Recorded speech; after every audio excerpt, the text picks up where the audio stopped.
আমার নাম মেঘনা। আমার স্বামী প্রণব আমাকে ছেড়ে চলে গিয়েছে 2 বছর হল, আরেকটি মেয়ের সাথে বিয়ে করে। আমি প্রণবের প্রথম স্ত্রী। আমাদের একটি মেয়ে আছে, তন্দ্রা, যার বয়স এখন 5। প্রণব আমাদের ছেড়ে চলে যাওয়ার পর আমি তার বাবার বাড়িতেই থেকে গিয়েছি। আমার শ্বশুর মহেশ্বর আমাকে থাকতে দিয়েছেন, তিনি জানেন আমার কোথাও যাওয়ার নেই। আমরা থাকি তামিলনাড়ুর কন্যাকুমারী শহরে, সমুদ্রের কাছে। আমার শ্বশুরের একটা ছোট্ট দোকান আছে সেখানে। আমার বয়স 30। প্রণব আর আমি বিয়ে করেছিলাম যখন আমার বয়স ছিল মাত্র 20। প্রণব ছিল তার বাবার একমাত্র ছেলে। মহেশ্বরের বয়স এখন 60। তার স্ত্রী মারা গিয়েছেন অনেক আগে। গতকাল রাতে মহেশ্বর আমার ঘরে এসেছিলেন। তন্দ্রা ঘুমিয়ে পড়েছিল। আমি বিছানায় বসে একটা বই পড়ছিলাম। মহেশ্বর এসে আমার পাশে বসলেন। মেঘনা, আমি তোমাকে একটা কথা বলতে চাই, তিনি বললেন। বলুন বাবা, আমি বললাম। আমি তাকে বাবা বলে ডাকতাম। তুমি জানো, প্রণব তোমাকে ছেড়ে চলে গিয়েছে। সে একটা নীচ লোক। আমি তাকে আর আমার ছেলে বলে স্বীকার করি না। কিন্তু তুমি আমার বৌমা, আমার ছেলের স্ত্রী। তুমি আমার বাড়িতে থাকবে, এটাই আমি চাই। আমি মাথা নেড়ে সম্মতি জানালাম। হ্যাঁ বাবা, আমি আপনার বাড়িতেই থাকব। আপনিই আমার একমাত্র আশ্রয়। মহেশ্বর হঠাৎ আমার হাত ধরলেন। মেঘনা, আমি আর একটা কথা বলতে চাই। আমি তোমাকে বিয়ে করতে চাই। আমি অবাক হয়ে তার দিকে তাকালাম। বাবা, এটা কি বলছেন? আমি আপনার বৌমা। মহেশ্বর আমার হাত ধরেছিলেন। মেঘনা, তুমি কি বুঝতে পারছ না? প্রণব তোমাকে ছেড়ে গিয়েছে। তুমি এখন আর তার স্ত্রী নও। আমরা বিয়ে করতে পারি। তুমি আমার ঘরের বউ হয়ে থাকবে। তন্দ্রাও সুখে থাকবে। আমিও একা নই, তুমিও একা নও। আমি হাত ছাড়িয়ে নিলাম। আমার শরীর কাঁপছিল। না বাবা, এটা ঠিক নয়। আমি আপনার বৌমা। এভাবে ভাববেন না। মহেশ্বরের চোখে রাগ ফুটে উঠল। তুমি বুঝতে পারছ না মেঘনা। তুমি আমার বাড়িতে থাকছ। আমি তোমাকে খাওয়াচ্ছি, পড়াচ্ছি। তুমি আমার কথা শুনবে না? বাবা, আমি আপনার ছেলের স্ত্রী। আপনি আমার বাবার মতো। প্লিজ এমন কথা বলবেন না। আমি ওনার দিক থেকে সরে গেলাম। মেঘনা, তোমাকে একটু সময় দিচ্ছি ভাবার জন্য। কাল আমি আবার আসব। এই বলে মহেশ্বর ঘর থেকে বেরিয়ে গেলেন। আমি সারা রাত ঘুমাতে পারিনি। মাঝরাতে আমি জানালা দিয়ে বাইরে তাকালাম। সমুদ্রের পাশের এই শহরটি এখন নিস্তব্ধ। আমি কোথায় যাব? আমার কোনো টাকা নেই, কোনো চাকরি নেই। আমার বাবা মা মারা গিয়েছেন অনেক আগে। আমার একমাত্র সম্বল আমার মেয়ে তন্দ্রা। পরদিন সকালে আমি সিদ্ধান্ত নিলাম। আমাকে পালাতে হবে এই বাড়ি থেকে। কিন্তু কোথায় যাব? আমার মনে পড়ল, আমার এক দূর সম্পর্কের মাসি থাকেন চেন্নাইতে। তিনি আমাকে একবার বলেছিলেন যদি কোনো দরকার হয় ওনার কাছে যেতে। আমি কয়েক বছর ধরে ওনার সাথে যোগাযোগ করিনি। ওনার নাম অঞ্জলি। আমি ওনার ফোন নাম্বার খুঁজতে লাগলাম আমার পুরানো ডায়েরিতে। দুপুরে মহেশ্বর দোকানে গেলেন। আমি দ্রুত কিছু জিনিসপত্র নিয়ে একটা ব্যাগে ভরলাম। তন্দ্রাকে স্কুল থেকে আনার জন্য আমি বেরিয়ে পড়লাম। কিন্তু যাওয়ার আগে আমি মহেশ্বরের ঘরে ঢুকলাম। আমার মনে হলো একটু টাকা নিয়ে যাই। না হলে আমি অঞ্জলি মাসির বাড়ি পর্যন্ত যেতে পারব না। আমি মহেশ্বরের আলমারি খুললাম। সেখানে একটা ছোট্ট বাক্স ছিল। বাক্সটা খুলতেই আমি অবাক হয়ে গেলাম। বাক্সের মধ্যে অনেক টাকা ছিল। এত টাকা কোথা থেকে এলো? মহেশ্বরের ছোট্ট দোকান থেকে এত টাকা আসে না। আমি একটু টাকা নিয়ে নিলাম, যতটুকু আমার দরকার চেন্নাই যাওয়ার জন্য। কিন্তু বাক্সের নিচে আমি আরও কিছু দেখলাম। একটা ছবি। ছবিটা তুলে আমি একবারে স্তম্ভিত হয়ে গেলাম। এটা আমার শাশুড়ি, মহেশ্বরের স্ত্রী সাবিত্রীর ছবি। সাবিত্রী মারা গিয়েছিলেন অনেক আগে, প্রণবের জন্মের কিছুদিন পরেই। কিন্তু ছবিটা খুব পুরানো ছিল না। এই ছবিতে সাবিত্রীর পাশে দাঁড়িয়ে আছে একটি ছোট ছেলে। ছেলেটা প্রণব নয়। প্রণব কে? আমি আরও ভালো করে দেখলাম। ছবির পিছনে একটা তারিখ লেখা ছিল, 1995। কিন্তু প্রণবের জন্ম 1988 সালে। তাহলে এই ছেলেটা কে? আমি ছবিটা ব্যাগে রাখলাম। আমি আরও ঘাটাঘাটি করতে লাগলাম। আলমারির পিছনে একটা গোপন জায়গা পেলাম। সেখানে আরও কিছু কাগজপত্র ছিল। একটা চিঠি যা সাবিত্রী লিখেছিলেন মহেশ্বরকে। চিঠিতে লেখা ছিল, আমি জানি তুমি আমাকে কি করেছ। আমি সব জানি। তুমি ভেবেছ আমি কিছুই জানি না, কিন্তু আমি জানি তুমি সেই ছেলেটাকে কোথায় রেখেছ। আমি একদিন তাকে নিয়ে চলে যাব। এই চিঠি কবে লেখা হয়েছিল? তারিখ দেখলাম 1992। সাবিত্রী তো মারা গিয়েছিলেন 1990 সালে প্রণবের জন্মের 2 বছর পর। তাহলে এই চিঠি কে লিখেছে? সাবিত্রী বেঁচে আছেন? আমার মাথা ঘুরতে লাগল। আমি সব কাগজপত্র আমার ব্যাগে ভরে নিলাম। আমি এখনই বের হওয়ার জন্য মোড়লাম, এমন সময় দরজার শব্দ হল। কে এলো? মহেশ্বর কি ফিরে এসেছেন? আমি দরজার দিকে তাকালাম। না, মহেশ্বর নয়। একজন অচেনা মহিলা দাঁড়িয়ে আছেন। তিনি বয়স্ক, 60-এর উপর বয়স হবে। তিনি আমার দিকে তাকিয়ে বললেন, তুমি মেঘনা? আমি অবাক হয়ে গেলাম। হ্যাঁ, আমি মেঘনা। আপনি কে? মহিলাটি একটু হাসলেন। আমি সাবিত্রী। আমি যেন বিদ্যুৎ স্পর্শে চমকে উঠলাম। সাবিত্রী? কিন্তু আপনি তো মারা গিয়েছেন। না মেঘনা, আমি মারা যাইনি। মহেশ্বর সবাইকে বলেছে আমি মারা গিয়েছি। কিন্তু আমি বেঁচে আছি। আমি এসেছি আমার ছেলেকে নিতে। আপনার ছেলে? প্রণব? না, প্রণব আমার ছেলে নয়। প্রণব হল মহেশ্বরের আরেক স্ত্রীর ছেলে। আমি যখন জানতে পারলাম মহেশ্বরের আরেক স্ত্রী আছে, আমি চলে যাই। কিন্তু মহেশ্বর আমার ছেলেকে আমার কাছ থেকে ছিনিয়ে নেয়। আমি অনেক বছর ধরে খুঁজছি আমার ছেলেকে। আমি কিছু বুঝতে পারছিলাম না। আপনার ছেলেকে? কোথায়? আমার ছেলের নাম অনির্বাণ। সে এখন প্রায় 30 বছর বয়সী। মহেশ্বর তাকে লুকিয়ে রেখেছে। আমি মনে মনে হিসাব করে দেখলাম। অনির্বাণের বয়স 30, আর আমার স্বামী প্রণবের বয়স 27। তাহলে কি প্রণব মহেশ্বরের আরেক স্ত্রীর ছেলে? এবং অনির্বাণ কোথায়? আমি বহু বছর ধরে খুঁজে বেড়াচ্ছি। আমি শুনেছি মহেশ্বর এখানে থাকে। আমি আসলাম তোমার সাথে কথা বলতে। কারণ আমি জানি তুমিও একজন শিকার মহেশ্বরের। আমি? আমি কিসের শিকার? মহেশ্বর কি তোমাকে বিয়ে করতে চেয়েছে? আমি আঁতকে উঠলাম। আপনি কি করে জানলেন? কারণ মহেশ্বর এমনই।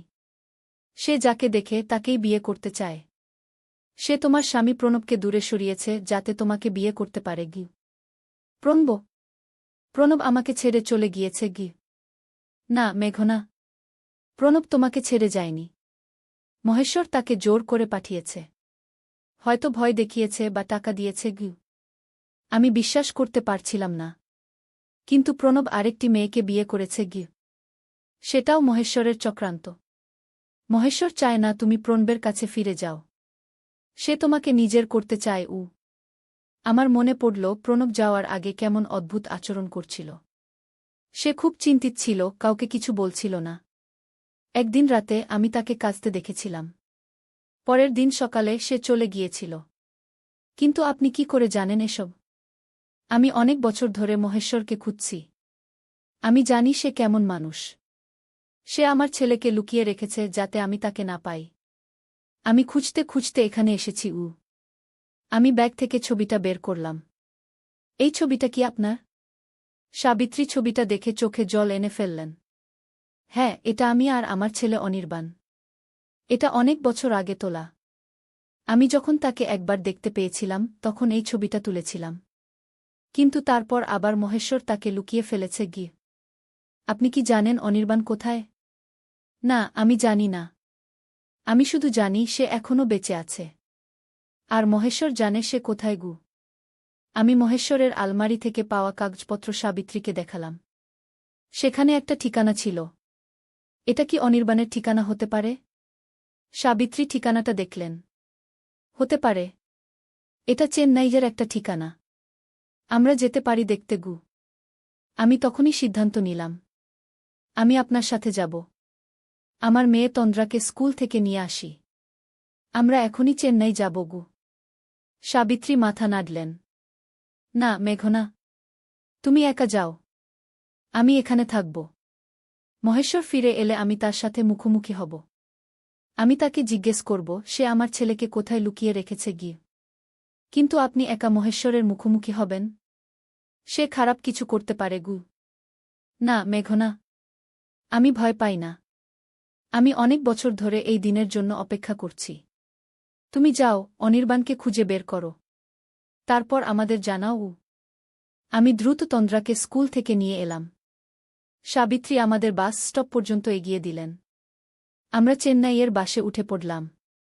বাসে যেতে যেতে আমি ভাবছিলাম, এই ঠিকানায় কি সত্যিই অনির্বাণকে পাব? আর প্রণব কোথায়? সে কি সত্যিই আরেকটি মেয়েকে বিয়ে করেছে? নাকি সেটাও মহেশ্বরের মিথ্যা? আমরা সন্ধ্যায় চেন্নাই পৌঁছালাম। আমি ঠিকানাটা খুঁজে বের করলাম। এটা শহরের একটা ভালো এলাকায়। একটা সুন্দর বাড়ি। আমি দরজায় নক করলাম। দরজা খুলল একজন মহিলা। তিনি প্রায় আমার বয়সী।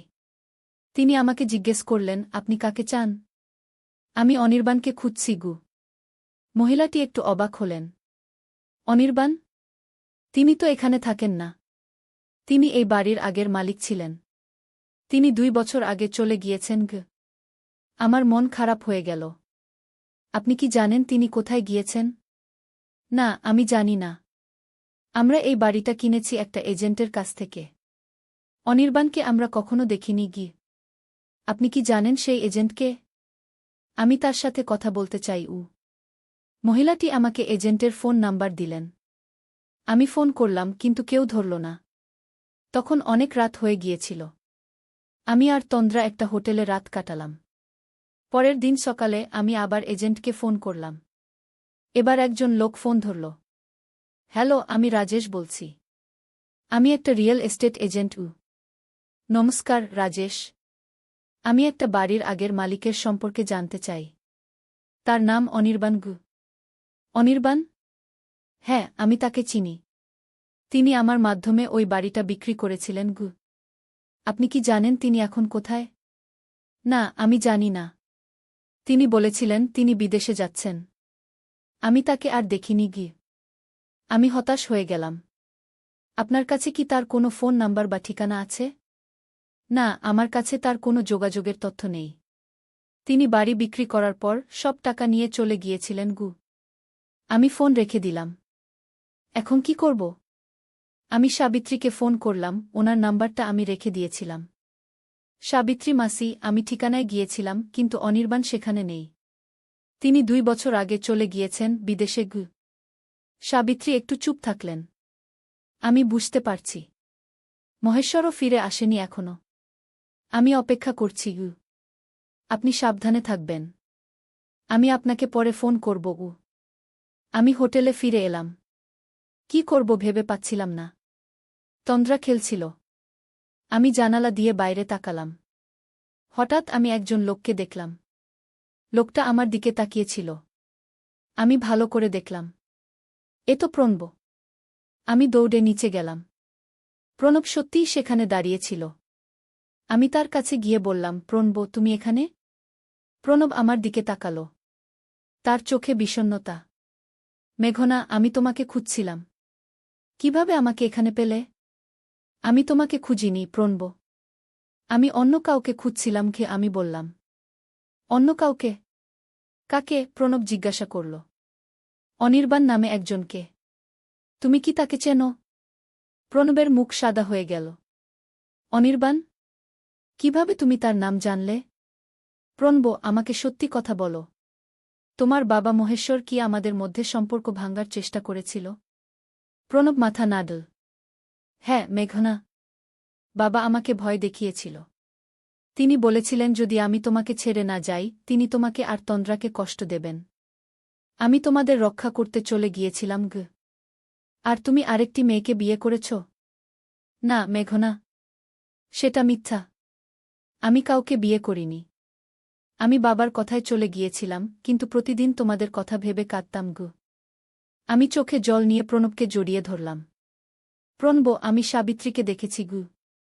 প্রণব চমকে উঠল। সাবিত্রী? তিনি তো মারা গিয়েছেন গু। না, তিনি বেঁচে আছেন।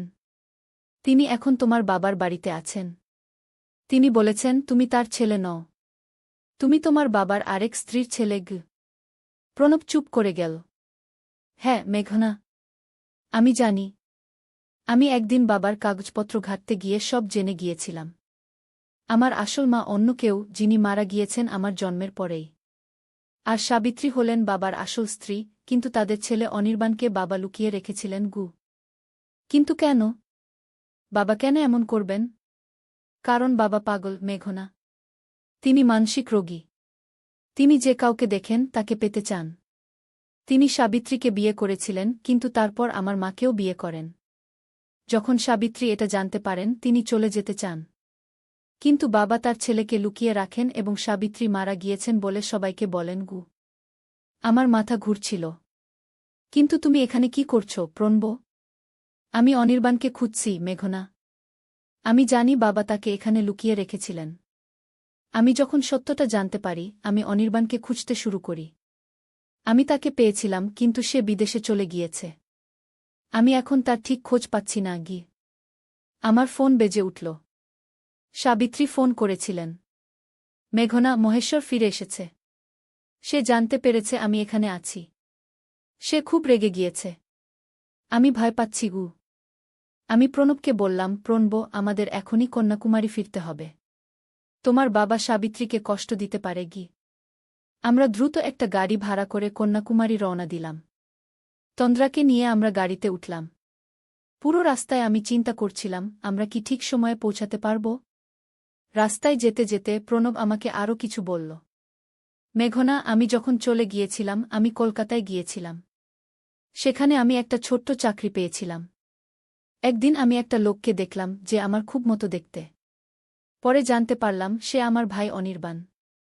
আমি তার সাথে কথা বললাম, আমি কে তা না বলে। অনির্বাণ আমাকে বলল সে তার মাকে খুঁজছে গু। তুমি তাকে বললে না তুমি কে? না, আমি ভয় পেয়েছিলাম। কিন্তু আমি তাকে আমার ঠিকানা দিয়েছিলাম। কিছুদিন পর সে চলে গেল।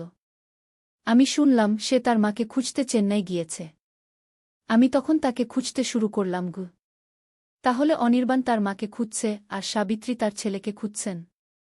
কিন্তু তারা দুজনেই এখন কোথায়? আমরা রাত্রি 12টার দিকে কন্যাকুমারী পৌঁছালাম। মহেশ্বরের বাড়ি গিয়ে দেখি লোকজন জমা হয়েছে। পুলিশও এসেছে। আমরা গাড়ি থেকে নেমে জিজ্ঞেস করলাম, কি হয়েছে? একজন প্রতিবেশী বললেন, মহেশ্বর আর একটি মহিলা দুজনেই খুন হয়েছেন গু। আমরা স্তব্ধ হয়ে গেলাম।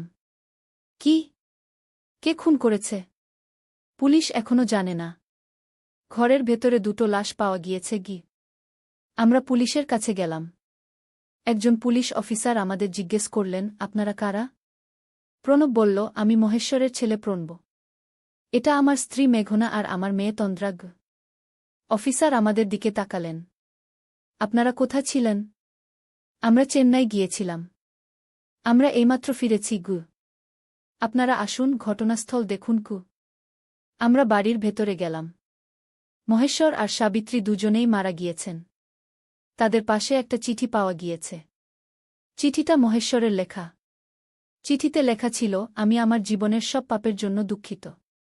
আমি সাবিত্রীকে কষ্ট দিয়েছি, আমি অনির্বাণকে লুকিয়ে রেখেছি, আমি প্রণবকে বাধ্য করেছি মেঘনাকে ছেড়ে যেতে। আমি আর বেঁচে থাকতে চাই না। আমি সাবিত্রীকে মেরেছি এবং এখন আমি নিজেকেও মারছি উ। আমরা চিঠিটা পড়ে কেঁদে ফেললাম। এত নৃশংস, এত ভয়ঙ্কর। মহেশ্বর তার জীবনে এত ক্ষতি করেছেন। প্রণব আমাকে জড়িয়ে ধরল। মেঘনা, এবার আমরা আবার একসাথে থাকব। আমি আর কখনো তোমাকে ছেড়ে যাব না গি। আমি মাথা নাড়লাম। হ্যাঁ, প্রণব। কিন্তু অনির্বাণ? তাকে কি খুঁজে বের করা যাবে? প্রণব বলল, আমরা চেষ্টা করব। অনির্বাণও আমাদের পরিবারের অংশও। 2 মাস পর আমরা শিবমুদ্রম চলে আসি। এটা তামিলনাড়ুর একটা সুন্দর জায়গা, সমুদ্রের কাছে। আমরা এখানে একটা ছোট বাড়ি কিনি। প্রণব একটা ভালো চাকরি পায়। আমিও একটা স্কুলে শিক্ষিকার চাকরি নিই। আমাদের মেয়ে তন্দ্রাও স্কুলে ভর্তি হয়। একদিন আমরা সমুদ্র সৈকতে বেড়াতে গিয়েছি। হঠাৎ আমি দূরে একজন লোককে দেখলাম। লোকটা খুব প্রণবের মতো দেখতে। আমি প্রণবকে ডাকলাম, প্রণব, ওখানে দেখো। প্রণব তাকালো। এ তো অনির্বাণ। আমরা দৌড়ে গেলাম তার কাছে। অনির্বাণ আমাদের দিকে তাকালো। সে প্রণবকে চিনতে পারল। তুমি? তুমি কি সেই লোক যাকে আমি কলকাতায় দেখেছিলাম? প্রণব মাথা নাড়ল। হ্যাঁ, অনির্বাণ। আমি প্রণব, তোমার ভাই। অনির্বাণ অবাক হয়ে গেল। আমার ভাই? কিন্তু আমার তো কোনো ভাই নেই। আমরা অনির্বাণকে সব বললাম। কিভাবে মহেশ্বর তাকে লুকিয়ে রেখেছিলেন, কিভাবে সাবিত্রী তাকে খুঁজে বেড়াচ্ছিলেন, আর কিভাবে সব শেষ হয়েছিল। অনির্বাণ চুপ করে শুনল। আমি জানতাম আমার মা আমাকে খুঁজছেন। আমি তাকে খুঁজে বেড়াচ্ছিলাম। কিন্তু আমি কখনো জানতাম না আমার ভাইও আছে। প্রণব অনির্বাণকে জড়িয়ে ধরল। ভাই, আমরা এতদিন তোমাকে খুঁজেছি। এখন আমরা একসাথে থাকব। অনির্বাণ দীর্ঘশ্বাস ফেলল। আমার মা? তিনি আর বেঁচে নেই? না ভাই। তিনি মারা গিয়েছেন। কিন্তু তিনি তোমাকে খুব ভালোবাসতেন। তিনি শেষ পর্যন্ত তোমাকে খুঁজেছিলেন। অনির্বাণের চোখে জল এলো। আমি সারা পৃথিবী ঘুরে বেরিয়েছি আমার মাকে খুঁজতে। আমি বিদেশে গিয়েছিলাম, আবার ফিরে এসেছি। আমি তাকে খুঁজে পাইনি। কিন্তু আমি আমার ভাইকে পেয়েছি। আমরা তিনজন একসাথে শিবমুদ্রমের সমুদ্র সৈকতে দাঁড়িয়ে রইলাম। সূর্য ডুবে যাচ্ছিল। সমুদ্রের ঢেউ আমাদের পায়ে লাগছিল। আমরা তিনজন হাত ধরাধরি করে দাঁড়িয়েছিলাম। অনির্বাণ আমাদের সাথে থাকতে রাজি হল। সে একজন লেখক, দেশবিদেশ ঘুরে গল্প লেখে। আমরা একসাথে একটা নতুন জীবন শুরু করলাম শিবমুদ্রমে। মাঝে মাঝে রাতে যখন ঘুম আসে না, আমি ভাবি সেই রাতের কথা, যেদিন মহেশ্বর আমার ঘরে এসেছিলেন। কি হতো যদি আমি তখন পালিয়ে না যেতাম? কি হতো যদি আমি মহেশ্বরের আলমারি না ঘাঁটতাম? কি হতো যদি আমি সাবিত্রীকে না দেখতাম? কিন্তু এসব ভাবনা দূরে সরিয়ে আমি ঘুমিয়ে পড়ি। আমার পাশে প্রণব ঘুমিয়ে থাকে। পাশের ঘরে ঘুমায় তন্দ্রা। আর উপরের ঘরে থাকে অনির্বাণ। এটাই আমার পরিবার। আর এই পরিবারের গল্প বলবো আমি আমার নাতিনাতনীদের কাছে যখন তারা বড় হবে। আমার নাম মেঘনা, আর এটা আমার জীবনের গল্প।